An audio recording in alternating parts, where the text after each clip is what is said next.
The Lure of Atlantis by Joel Martin Nichols, Jr. There have been so many queer yarns in the newspapers about the sinking of the Nautilus that I, being skipper of the four-master schooner Brand, which picked up Professor Charles Randolph, her only survivor, had better set down what really did happen down there in the Sargasso Sea. The Nautilus was a steam yacht owned by Professor Amos Tyrrell, a wealthy English naturalist who had built a laboratory on the Cornish coast for the study of fish and seaweed. He and Randolph, who had been his assistant for 20 years, sailed in the Nautilus on the 5th of last February to do some research work in the Sargasso. About this time the Brand was rounding the Horn out of Santiago, Chile, with a load of nitrates bound for Charleston, South Carolina. We struck a blow off the River Plate, and my old hooker lost her rudder. When things cleared up a bit, we found ourselves pretty well out in the South Atlantic, but we rigged a jury rudder and headed northwest, figuring on dropping into some Cuban port to refit. We struck the Sargasso about 15 days later, and one fine morning we picked up this Professor Randolph, who was bobbing about in the open sea without the sign of a stick to keep him up. He was delirious when we brought him aboard, but after he came to his right senses he told me the queerest yarn I ever heard in my life, and I've heard some rather good ones in the 40 years I've been following the sea. At first I put him down as crazy, but we'd no sooner got him aboard than hell began a-popping all around us right there on the Brand.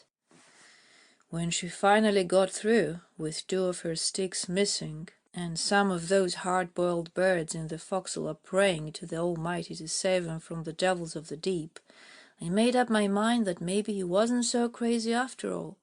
Then I had Randolph write down his story in his own words. I turned the original over to the authorities, and I suppose the British Admiralty has it now, but I copied the whole thing word for word in the Brand's log. The professor headed his story in big letters, "Statement of Dr. Charles Williams Randolph concerning the sinking of the Nautilus," and this is how it read. Captain Andrew Waters of the schooner Brand has asked me to write down the story of the cruise of the Nautilus and of what befell her unfortunate crew and my colleague, Dr. Amos Tyrrell, and since it seems certain now that the Brand is not to suffer the fate of the Nautilus, I have agreed to comply with his request. It is perhaps unnecessary for me to delineate the relationship between Dr. Tyrrell and myself, since we were students of natural science together at the University of Edinburgh 20 years ago.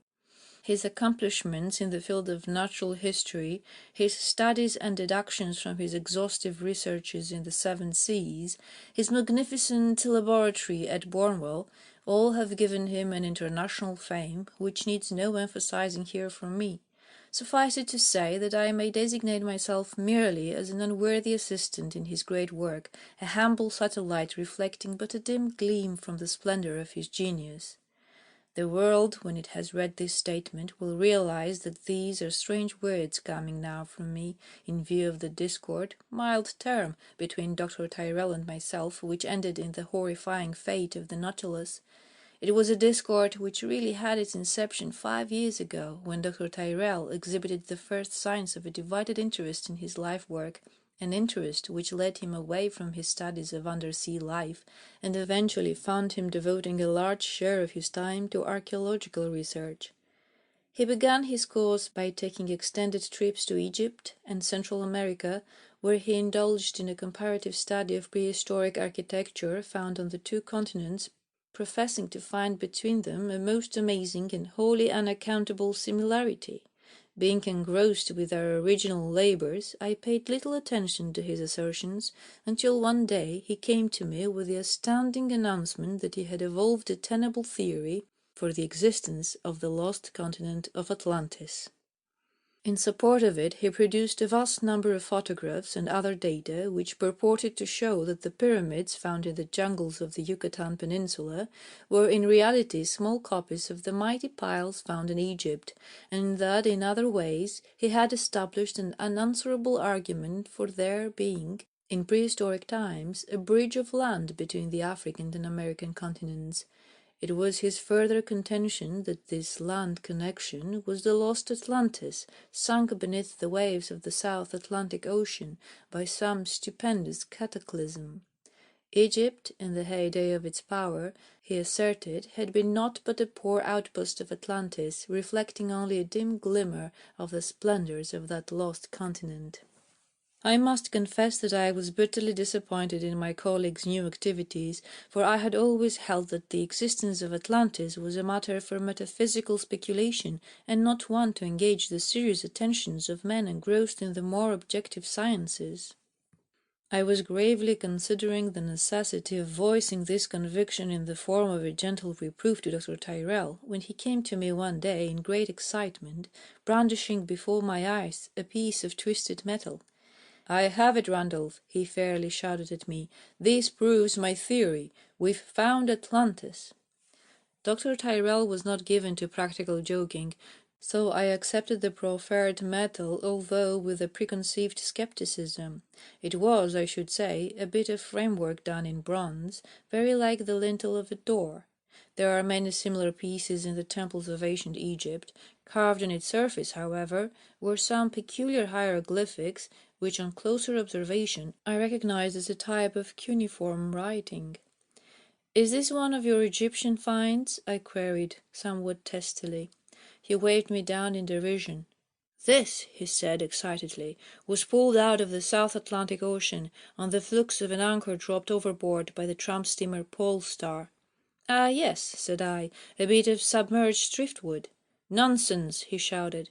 "Let me tell you about it. This vessel was caught in a storm somewhere down there, I've got the exact bearings, and her anchor was carried overboard by a large sea. It ran out almost the whole length of the cable before they could arrest it. When they finally had opportunity to attend to it, they found that they were anchored. Think of it, Randolph! Anchored out there in the Sargasso Sea, where the Admiralty chart set the depth at nearly a mile. And when they got the anchor up, they found this bit of bronze twisted about one of the flukes." "A hoax!" I exclaimed. "They fooled you for a good price." "I paid them nothing," he retorted. "They believed there was some subterranean upheaval throwing up a submerged island, which by chance caught their anchor. But this bit of bronze never came from any submerged wreck, as they believe. It came from one of the hilltop temples of the lost Atlantis. I have been able to translate this inscription. Do you know what it means?" I admitted caustically that I did not. "It means," he continued, "Winona, fair princess of Atlantis. There is something more, but it is unintelligible. Winona was the daughter of the last king of Atlantis." "Small good it will do you," I put in. "You can never prove it." "Indeed?" he retorted. "Then you may be interested to know that I've ordered the Nautilus to be ready for sea in 8 days.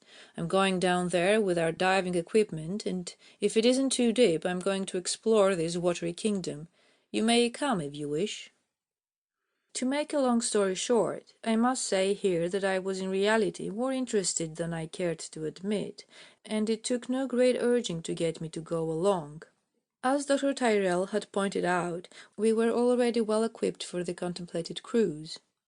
The Nautilus, Dr. Tyrrell's yacht, was virtually a floating laboratory in which we had spent many happy months in our exploration of the seven seas. On board was every apparatus imaginable to aid in deep-sea work. Many of the devices had been invented or perfected by my colleague. Chief among these were two of the latest type diving suits, glass, steel, and rubber affairs capable of withstanding excessive undersea pressures. Air was furnished to the wearer from tanks at the shoulders, and thus the danger of entangling lifelines and air hose was eliminated. Now, as I write, it seems to me almost a catastrophe that those invaluable accessories have been lost forever to the world. We steamed out of our harbour at Cornwall on the 5th of February. Our voyage was uneventful, and 3 weeks later we were over the spot indicated in the nautical bearings furnished us by the captain of the Pole Star. How well I remember that morning of our first sounding! How well I remember my own excitement, raised to the zenith by the enthusiasm of Dr. Tyrrell! And how well I remember the look on his face and the leap in my own heart when our sounding lead showed bottom at 280 feet, even as the captain of the Pole Star had said. we had indeed found a submerged island. Whether it was Atlantis, I was still skeptical. On the following morning, after having made the necessary preparations, we donned our diving suits and dropped over the side of the Nautilus into the sea. The spot, as I have already indicated, was approximately in the middle of the Sargasso Sea, but fortunately the surface of the ocean about us for the space of almost a square mile was free of the encumbering marine growth so peculiar to these waters. Thus, throughout the middle part of the day, we expected to have the full value of the sun, thereby rendering unnecessary our electric searchlights, which were at best rather cumbersome and unsatisfactory for deep-sea work. Once in the sea, with our arms locked together, we sank down, down, down. The water proved to be even clearer than we had hoped. Indeed, it was almost abnormally transparent, and the shafts of the sun bade fair to penetrate quite as far as we desired to go. We must have been descending slowly for nearly 5 minutes, when suddenly Dr. Tyrrell loosed his arm and pointed with his gloved finger into the distance at my back. Turning my head within my helmet, I saw, with a tremendous leap of my heart, that we were floating slowly down beside a beautiful, tapering pinnacle cut in a stone which appeared to be marble. Almost immediately other and lesser pinnacles arose gradually about us, all of them glowing with vari-colored tints under the penetrating rays of the sun. Peering at some of the nearer ones, I saw that they were not some mere basaltic upheaval. They had been built by human hands. We had found Atlantis. The luminous glow from above had grown only slightly dimmer when we came gently to rest on what appeared to be the roof of some gigantic building, a roof which on closer observation I saw was of a thick but lucid crystal. All about us, on a kind of ridge pole of this temple, if such it was, I saw bits of curiously carved statuary, some of them apparently broken off by the undulating action of the deep-sea currents. I would have paused over them in wonderment had it not been for Dr. Tyrrell, who, without hesitation, walked deliberately to the edge of the roof, where we again dropped off into the open water. A moment later we filtered gently to rest on a wide landing in a magnificent set of marble stairs. Glancing up with thumping heart, I realized that we were standing at the very threshold of a splendid marble temple. I would that I had the time or the talent for describing the magnificence, the awe-inspiring beauty of that scene. The walls towering up before us were of purest marble, slightly tinted a bluish green by the intervening water. Above our heads, the shafts of the sun, only slightly dimmed by the lesser depth, played on those lofty spires with all the colors of the rainbow, tints shading away in all degrees of green, yellow, red, purple, and blue. All about us on the stairs, standing for the most part on pedestals of what appeared to be pure gold, was some of the most exquisite statuary I have ever seen, save for a few pieces carved in the form of some hideous beast, the like of which I have never seen on earth. The majority of the effects were extremely pleasing to the eye, and were evidently from the hands of the sublimest masters, who had far surpassed the best of Phidias or Praxiteles, or the unknown author of the Venus of Melos. And yet the effect in totality was marred, as I have indicated, by the weird shapes of some of the beasts. Then, too, there was a peculiar type of fungus growing over them, a kind of seaweed unknown to me, which writhed and moved about the statuary like a thing alive. Some of it seemed actually to be coiling and uncoiling about the throat of a beautiful maiden, exquisitely carved in a pinkish marble, standing near us on the stairs. While I was charmed with the statuary, I must admit from the outset that this strange marine growth made me shudder. It was too uncannily alive. Even as we walked up the steps, it recoiled from our footsteps to make way for us, but on looking back I noted that it returned again to its original resting place, and seemed in fact to be following us up to the top. At the head of the flight we found a pair of magnificent bronze doors, fortunately wide open. Oddly enough, both were heavily embossed with the figure of a winged animal, not unlike the Egyptian Sphinx, part woman, part beast, and part bird. Although the doors were open, there was a tangle of that disgusting marine growth across the threshold, and Dr. Tyrrell, with a gesture of impatience, drew his knife to hack away into the place. But even as he reached out to seize the staff, it recoiled and parted of its own accord, thereby giving us ready access. Behind the bronze doors was a magnificent hall, or foyer. I do not know how else to describe it. Halfway down on our right was an open doorway, leading into another and more spacious hall. Light from the ocean surface filtered into the place through the crystal roofs, but its intensity had been so greatly dimmed by the depth that we could not see clearly for more than 20 feet ahead of us. Keeping well to the right so that we should not lose our way, we suddenly came face to face with the wall of the temple, noting with a gasp of admiration that its surface was covered with beautiful murals, apparently done in gold leaf with backgrounds of silver and a substance which might be ivory. Following the murals to the very foot of the walls, I noted that the floor on which we were walking had been done in the most delicate and intricate of mosaics. We feasted our eyes on those beauties for several minutes, and then began following the wall at our right. I was in the act of commenting mentally on the absence of any furnishings or statuary in the hall proper, when suddenly there loomed before us in the greenish gloom a sizable marble cubicle. Coming nearer, we saw that this was only the first of a series, mortised to the walls and standing about as high as our waists. A further approach showed us that they were in reality a row of marble bins, to use a prosaic term. But what bins they were! What beauty! What contents! Pounds and pounds of jewels in every hue of the rainbow. In one cubicle I buried my arms up to the elbow in the finest of rubies. From another I saw Dr. Tyrrell hold up a double handful of glittering emeralds and diamonds, a king's ransom in those alone.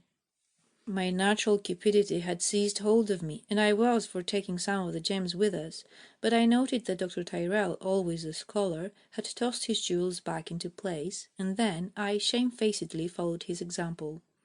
As we wandered further down the hall, he informed me, in the sign language we had developed for undersea work, that he had concluded this was a mortuary chapel built on one of the Atlantean hilltops. If such it proved to be, he pointed out, we should soon come upon human remains, as the Atlanteans were credited by ancient chroniclers with having developed an amazing method of preserving their dead. He was walking to one side and a little ahead of me as he imparted this information, and he had scarcely finished when I saw him suddenly pause, peer ahead into the gloom, and then hurry forward, signing me to follow. In the greenish half-light I saw that we were approaching the end of the hall, and that up against the wall was what appeared to be a huge marble altar. And then I saw Winona, Princess of Atlantis. She was laid out there in her crystal tomb. Her eyes, with their glorious blue, were open and smiling. The roses were still in her cheeks. The very pink was in her fingernails. I suppose I was a bit wrought up, for I could have sworn that she moved and smiled up at us. Dr. Tyrrell had dropped on one knee, his hands clasping the sides of her bier, and now he crouched there, peering through the glass of his helmet at this lovely handiwork of God. I do not know whether he cried out with the marvel of it, but I know that I did, for the sound echoed and re-echoed within the confines of my glass and rubber prison. Never before had I seen so beautiful a creature. Her tomb, or casket, all of clear crystal, was tipped upward, so that she appeared to be reclining there, gazing out upon the hall below her. I could see every outline of her figure, every lineament of her features. I recognized immediately the Egyptian strain in the firm, straight nose, the perfect curve of the somewhat full lips, and the exquisitely modelled chin, tender yet imperiously firm, but withal, shall I say it, slightly cruel. Her figure, slightly swathed in a filmy lace of gold, was perfection, possibly a trifle fuller at the hips than we are wont to approve nowadays, but perfect nevertheless. I have spoken of her contours as purely Egyptian, but here the comparison ceases, for your ancient Egyptian was of a swarthy race, but this woman of Atlantis, was of the fairest, with wide-opened eyes as blue as the cornflowers in our native England, and high-piled hair as yellow as the golden fillets with which it was bound. I can see my reader shudder at the thought of thus gazing upon the dead, but I can tell him the sight of the lovely Winona thus affected neither Tyrrell nor myself. I do not know how long we stood there, gazing at this exquisite creature, but it must have been a very long while, for my heart began to labour, and my head began to throb in a way which told me that the oxygen in the tanks at our backs must be getting low. Almost at that identical moment I felt an uncanny tightening and drawing sensation about my legs and ankles. Glancing quickly downward, I saw something that left me cold with horror. That loathsome seaweed, unnoticed by us, had crept into the chapel, and was now seemingly growing in all directions over the floor. Some of it had entwined about my ankles, producing upon them a peculiar drawing and tugging sensation similar to that felt by a person walking in the undertow on a wave-washed beach. A swift glance over to my colleague produced in me a second and greater wave of horror. I saw him there, lost in contemplation of the sleeping beauty, and utterly unmindful that this hideous creeping thing had gone further on him than it had on me. Indeed, it bade fair to cover his whole body. During the course of my 20 years' exploration of the world under the sea, I have had many occasions to be terrified by the activities of plant and animal life there, but never have I been so submerged in horror as when I beheld that slimy weed squirming and twisting over our bodies. I must have cried out with the shock of it, for my head began to ring within my helmet, and I clutched frantically for the knife at my belt, with the intention of hacking away the stuff at my ankles. My panic was short-lived, however, for no sooner had I reached for the weed than it uncoiled itself of its own free will, seeming actually to recoil at the dull gleam of my weapon. Then, in 2 strides, I was at Dr. Tyrrell's side, intending to shake him back to a realization of our danger. Twice I grasped his shoulder before he paid the slightest attention to me, absorbed as he was in his contemplation of the smiling beauty in her crystal tomb. Finally, on my last somewhat rough importunity, he turned suddenly about, and struck at me angrily with his hand. Almost immediately he must have regretted this act, for he signed to me that he was sorry, that he had forgotten himself for the moment. I told him our oxygen was getting low, and pointed to the seaweed on my body, expecting him to be as horror-stricken as I had been. Oddly enough, however, he did not seem to mind it, for he got to his feet, and then, to my profound astonishment, the weed slowly unfolded and left him free. With a last glance at our recumbent beauty, we started from the hall, the seaweed drawing apart before our steps until a wide lane extended before us to the door. Outside on the terrace we prepared to lose our weights for our journey to the surface, but here a new and greater horror struck us. Glancing down from our high point of vantage before the temple doors, I saw in the mass of seaweed to the right and left of the staircase the ribs, the broken stumps, the twisted stern plates, the battered superstructures of many sunken ships. There must have been at least 100 of them, piled together helter-skelter, and heaven knows how many more lay further down in the valley where the rays of the sun did not penetrate. I do not know how long we would have paused there, gazing upon this scene of desolation, had it not been that the increased difficulty of breathing warned us we could tarry no longer. Accordingly, we slipped our weights and arose slowly to the surface, the rose and Nile green of the Atlantean spires dropping slowly behind us. Only once did I look down in our journey, and not until then did I realize that the seaweed from the Atlantean temple had followed us, was in fact dogging our very heels. The stuff hovered there on the surface for a minute after we had climbed aboard the Nautilus, and then, as if pulled by some unseen hand from below, it slowly sank from sight. I come now to a point in my story where I am loath to continue, for it must reveal in me an atavistic strain, the existence of which, until this last accursed cruise of the Nautilus, I had never suspected. As may be guessed from the preceding narrative, neither Dr. Tyrrell nor myself had ever married, our labours and researches having provided us with a diversity of experience which rendered unnecessary a venture into other fields of existence. Up until the time of the last cruise of the Nautilus, I can say with certainty that no woman, nor even any thought of woman, has ever disturbed the quiet tenor of my emotional life. For my colleague, I think I can say the same. Hence it was somewhat a shock to me, when I awoke during that night, to find the lovely sensual face of the exquisite Winona haunting me, there in the darkness of my cabin. For a time the sensation was a pleasant one.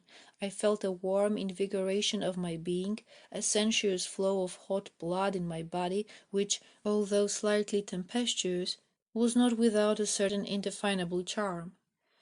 I remember that I reached back to the headboard of my bed, seized there the enamel rail, and stretched myself in the warm luxury of the tropic night. I felt remade, a new thing. I felt that in some indefinable way nature had poured into me renewed health, renewed youth.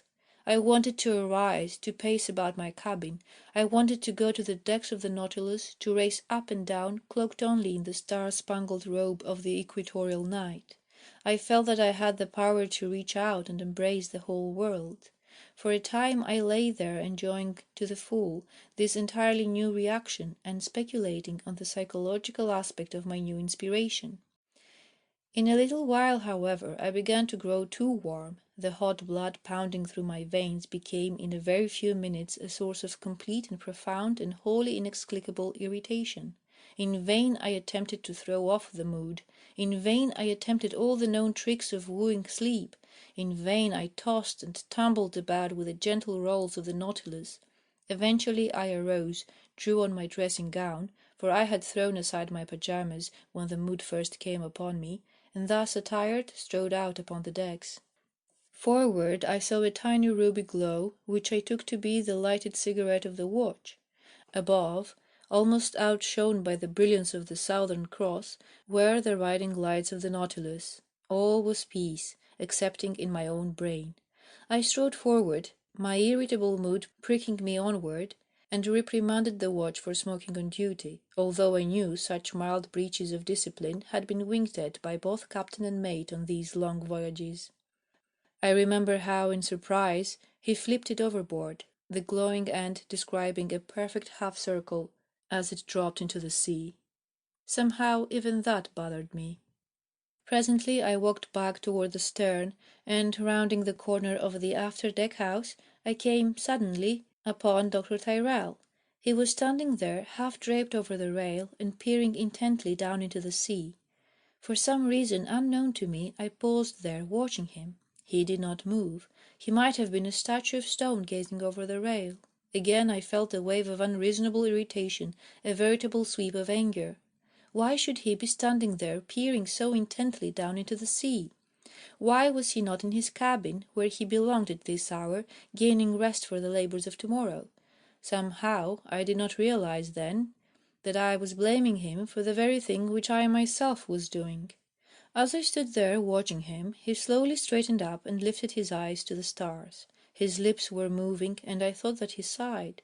It was then that I noted, seemingly for the first time in all our relationship, what a handsome figure of a man he was, with his clear-cut, aquiline profile, his full moulded chin, his crisp curly hair only slightly tinged with grey at the temples, and that magnificent figure with its tremendous shoulders, flat hips, and gently sloping flanks.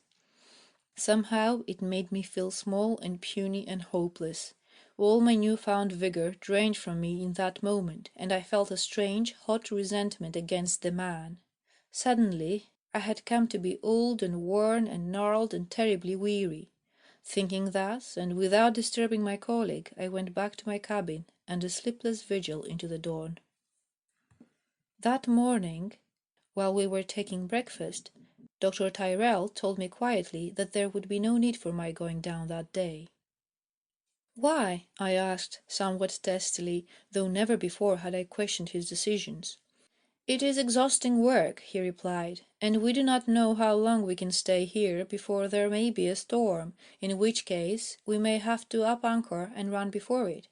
I think we can work best by going down in turn, I today, you tomorrow." His reasoning seemed wholly specious, but I assented sullenly. Throughout the 4 hours of his trip below, I lived in torture. I thought of him down there, walking through those magnificent halls, enjoying the wonders of Atlantis, the attraction of the ancient chapel, the charm of that smiling beauty there in her crystal tomb. Vaguely I wondered what he would bring up with him, and you may guess that I was somewhat startled when he came up, as he had gone down, with nothing at all. That night, for the first time in our long friendship, we had harsh words in his cabin. I upbraided him for bringing up none of the jewels, pointing out that even if he himself had no need for further wealth, some of the rest of us were poor men, and could put them to good use. My remark seemed to anger him greatly, and he lost himself in a mighty gust of wrath. "There are not ours," he thundered, towering over me.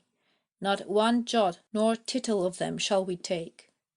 They are hers, they belong to Wainona. You shall not have them." "You are mad," I raged. "You are inhumanly selfish. You at least owe it to these poor men aboard, who could be made independent for life. It is not within your right to deny them." All my raging was of no avail, and the next morning I was only partly surprised when he told me curtly that only he would go beneath the waters. And for another 4 hours I sat there on the decks of the Nautilus, suffering the tortures of the damned. And again he came up empty-handed. That night we went at it again over the teacups. I raged, I tore, I stamped about the room, but he answered me with gentle words, or, more often, not at all. For the most part he was peculiarly silent, almost uncannily pleasant. When I had finished my tirade, he got up, but paused on the threshold of his cabin. "Fear not," he said with a peculiarly quiet smile. "They shall have everything. Every foot of Atlantis shall be theirs. They shall climb its hills, wander through its halls, sun themselves on its terraces. They shall know its every beauty, all its wealth. But for you, my friend, I can promise nothing. You are not wanted down below." His cryptic remark startled me, and I began to wonder if he were not a little mad. That night I lay awake through all the long hours until dawn, thinking not of the jewels, of the wealth in Atlantis, but only of Wainona. At dawn I slept a little, and she came in all her gorgeous beauty and mocked me there in my cabin. That day I vowed I should be I who would go below. In that I was vastly mistaken, however. We quarrelled at the rail just before he went over, but he brushed me back and plunged into the sea. I saw his face, laughing up in derision through the glass of his helmet as he slowly sank from sight. For perhaps an hour I sat there by the rail, until the strain became no longer endurable. Then it was that the bonds of my respect to Dr. Tyrrell's judgment were broken, and I realized, of a sudden, that there was nothing to keep me from going down, even against his wishes. Thinking thus, I got myself into my diving dress and slipped over the side. I landed, by good luck, about halfway up the stairs to the temple. There again before me I saw that accursed seaweed, but I spurned it quickly aside and climbed the stairs. At the entrance the wretched stuff attempted to bar my way, but I drew my knife and slashed at it until it drew back. Then I walked into the foyer, and from thence into the chapel. Somehow I knew I should find him there, and I was not disappointed.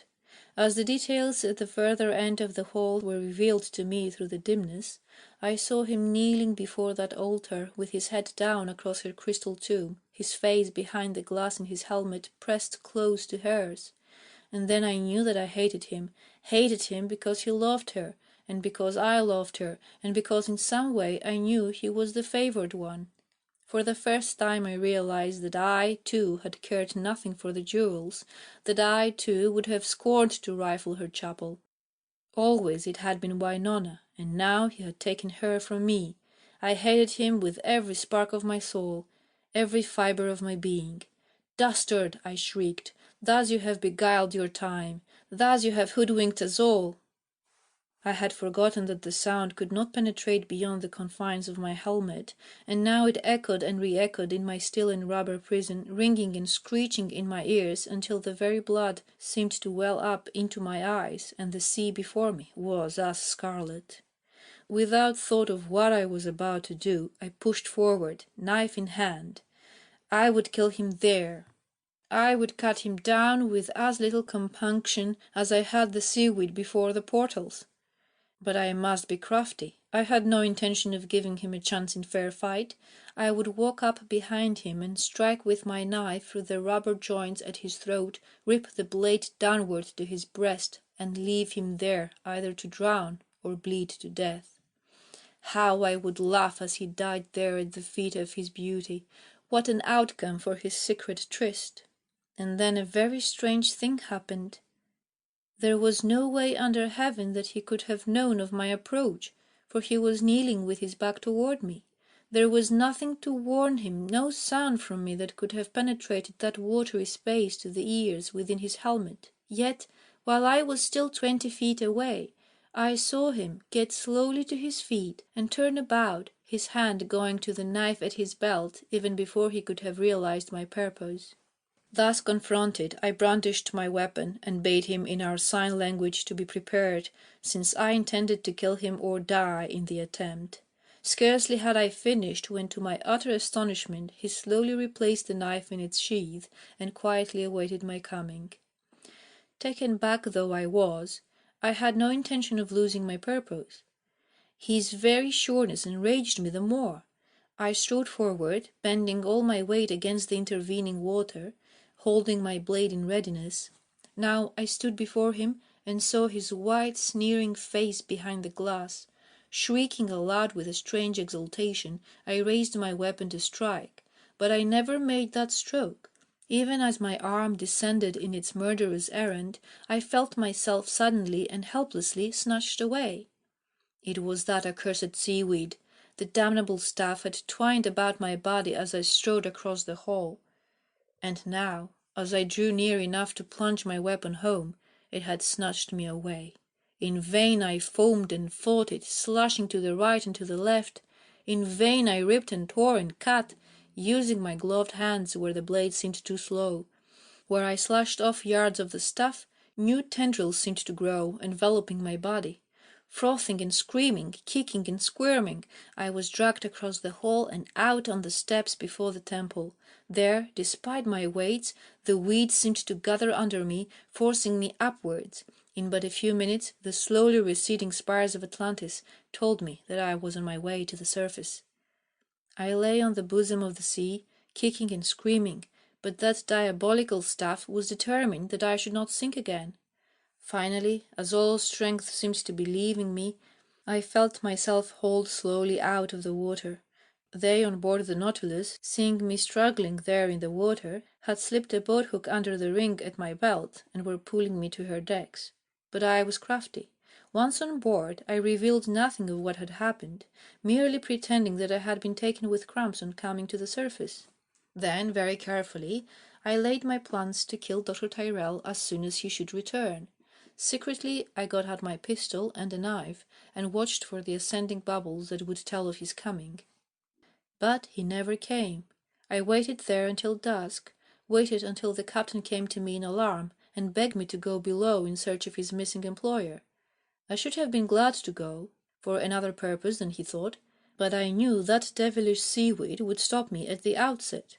Looking over the side, I could see it lurking there, waiting. Once I was in its clutches, it could hold me there powerless while my quarry came aboard in safety, and my last chance was lost.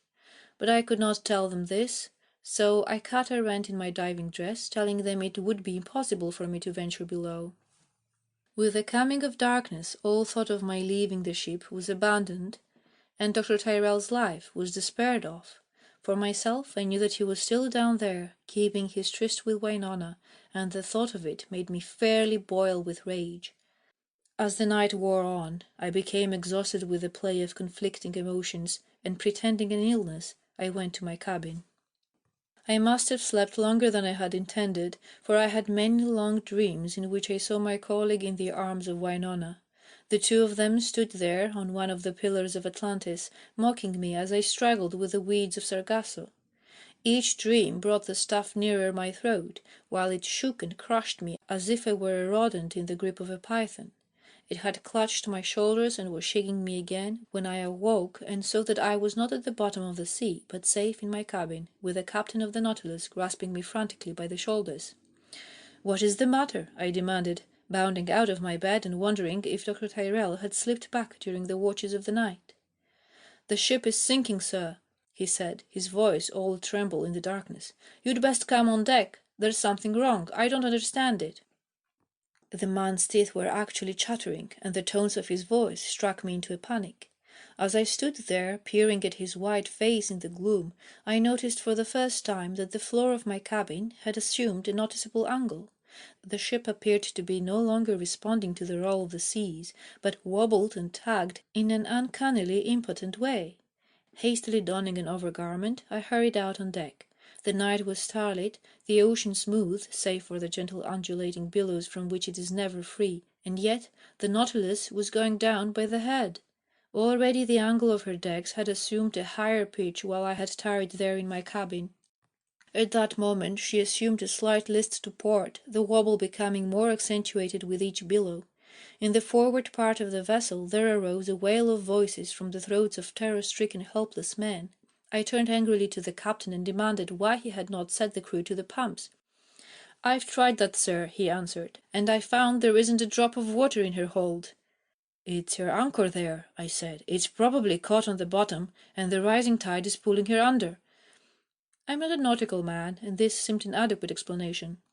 "I had the anchor up an hour ago, sir," he answered. "I tried to pull out of here, actually tried to get her under way, but her propellers won't budge her. My God, sir, it seems that we're being pulled down. We actually can't move." At that moment there came a ripping and creaking sound from her hold, followed by another drunken wobble to port, and that, I think, gave me my first inkling of what was really happening to the Nautilus. Running up into the forward part of the ship, I peered over the side. What I saw there pulled a strange cry of exultation from my throat. Under her bowsprit, and I dare say all along the whole length of her keel, were little sucker-like tendrils protruding from the water, worming and squirming their way upward over her smooth white sides. The Nautilus was in the grip of the Sargasso seaweed. She was being pulled under to Atlantis. Now I understood that gruesome pile of wreckage so far below. I realize that when the world reads this it will call me mad, and I think for the next few hours perhaps I was. I sprang into the air, I jumped and leaped about the deck, I shouted for very joy. I was going to fool Dr. Tyrrell after all. He had said Atlantis would not take me, but it was taking the Nautilus, and if it took the Nautilus it must take me. The crew must have gathered from my yells and exclamations of triumph what had happened, for they left off their wails and went to work with hatchets, knives, and axes. The weed by this time had crept up almost to the rails, and now, as if realizing it had been discovered, it actually began swarming over the side, onto the decks, and eventually into the masts and rigging. They, poor fellows, chopped and hacked and fought it through most of the night. It was a losing fight. Inch by inch her bow tilted downward, inch by inch her rounded stern arose toward the heavens. Once they tried to lower her boats, but no sooner had these touched the water than the seaweed fastened its clutches upon them. When the angle of her decks became impossible for further footing, I climbed to her stern rail, where I perched and howled and shrieked in glee. Ah, fool, fool that I was! I had forgotten that Atlantis did not want me. Had I been more clever, had I had more of the cunning of the day before, I should have hidden myself away, somewhere in the bowels of her, and gone down with her to the very depths. She went down at dawn with a dull creaking of strained timbers and a hoarse, despairing gargle and whistle from the air expelled from her holds. And I, fool, perched there on her stern rail, shrieked and shouted for the very joy of it. One by one I saw their bobbing heads go under.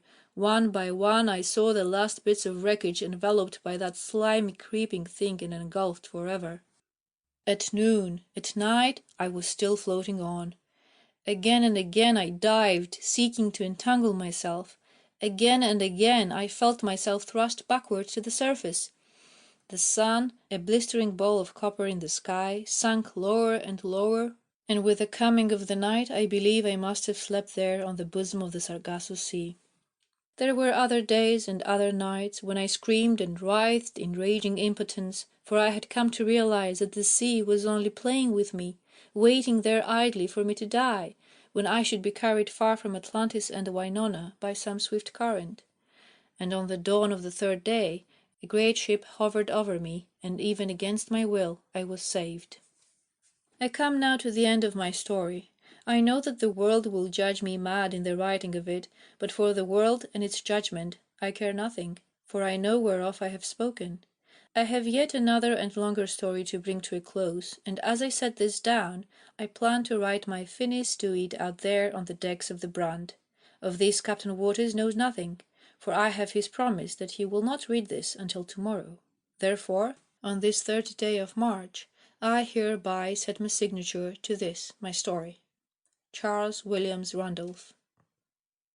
Well, Randolph's story as he told it to me when we first pulled him aboard the Brand was about the same as his statement, except maybe it wasn't so connected. But as I said before, we'd no sooner got him aboard than the capful of wind we've been relying on dropped off and left us in a dead calm, and then things commenced to happen. It was about midnight that night, I guess, when we first noticed the old hooker had stopped rolling and was beginning to wobble in a queer sort of way. I didn't pay much attention to it, but turned in, leaving the deck to the mate. He woke me up about an hour later. She was down by the head and already in a bad way. I remember Randall's yarn about the seaweed then, and so I ran forward to the chains and looked over the side. Well, sir, I could see it there on her cutwater and all around her forefoot. Then there came a creaking and a groaning from her holds, which meant that her bottom must be covered. I had the whole crew piped, and we went to it, with axes and knives and everything we could lay our hands on. As heaven is my judge, you could see it a-growing over her sides. It was alive. In no time at all it was on her decks and into her rigging. While we were fighting it out of the main shrouds, it would get into the jigger, and when we'd get at the jigger, it would get up into the mizzen, and so on. Finally we began to list pretty badly to port, and so I ordered the mate to put away the fore and jigger, they being the ones that seemed the worst. This helped a little, but not much. And that man, Randolph, he was a fiend. He came out on deck and danced there like a maniac, yelling and singing. He didn't try to interfere with the crew, so we didn't pay any attention to him. After a while I saw him going below, and I didn't find him until afterwards. We were pretty well loaded up with Chilean nitrates, valuable stuff, and so I held on to her cargo as long as I could, hoping we might get her clear. But after a while I saw it was no go. With the cargo out of her, I knew she'd be harder to pull under, but on the other hand, when she was empty, it would be easier for that stuff to pull her over on her beam ends. But it was nip and tuck for our lives then, and to hell with the cargo. So I gave the order for half the crew to open her hatches and get the stuff out. It was in powdered form and packed in sacks, 300 pounds to the sack. We began getting it up as best we could, and no easy job it was, with the list on her, and the wobble and all that slimy stuff a-squirming over her both alow and aloft. We'd dropped about 20 or maybe 30 bags over the side when one of them broke and spilled into the water. That was what saved us, that bag breaking over the side. I was standing by the rail helping the men when I saw it spill into the water, and then I noticed there was a hissing and a boiling all about her where the stuff had gone in, and that weed, it just melted away all around her water line for the distance of 10 feet, curled up and dropped off. That gave me my idea. There was some chemical reaction in that nitrate which was death to that seaweed. I grabbed the next bag and knifed it open, and we dumped it in. Then it was sure, the nitrates would do the trick. Well, sir, we just quit fighting that stuff with knives and axes, and went at it with those nitrates. We sprinkled it all over the ship, fore and aft, and then we put the whaleboat over the side and sprinkled the stuff against her sides and as far down as we could get below her waterline. Pretty soon the weed in the rigging began to dry up and wither away, and then she began to roll a bit instead of wobbling, another 6 hours of it, with most of the cargo overboard, and we were clear. We still had some canvas on her, and a little breeze came along and pushed her out of there. I thought maybe Randolph had thrown himself overboard and had not been noticed during the excitement, but the next day we found him hiding in the afterhold. He said he was waiting for the ship to go down, and that nobody would fool him this time. When I told him she was clear, he began to cry like a child. Then I got him up to my cabin and set him about writing his statement. But I'd forgotten he had a mania for making away with himself. I suppose I'm to blame for that. He went out on the deck afterward. I didn't see what happened, but the mate said he climbed up into the mizzen shrouds and then threw himself down, not into the water, but upon the deck. When we picked him up, he was conscious, but dying. I felt sorry for him, poor devil. He called to me as he lay there dying, and made me promise that I'd bury him as soon as he'd gone. "I can walk back by myself," said he. "I know the way. I'll find her." Well, what could I do? I promised. He went about half an hour later, smiling a good-bye. We sewed him in one of those sacks, put some scrap iron at his feet, and let him go. I suppose he's down there now, and I hope he found her, whoever she may be. The End of The Lure of Atlantis by Joel Martin Nichols, Jr.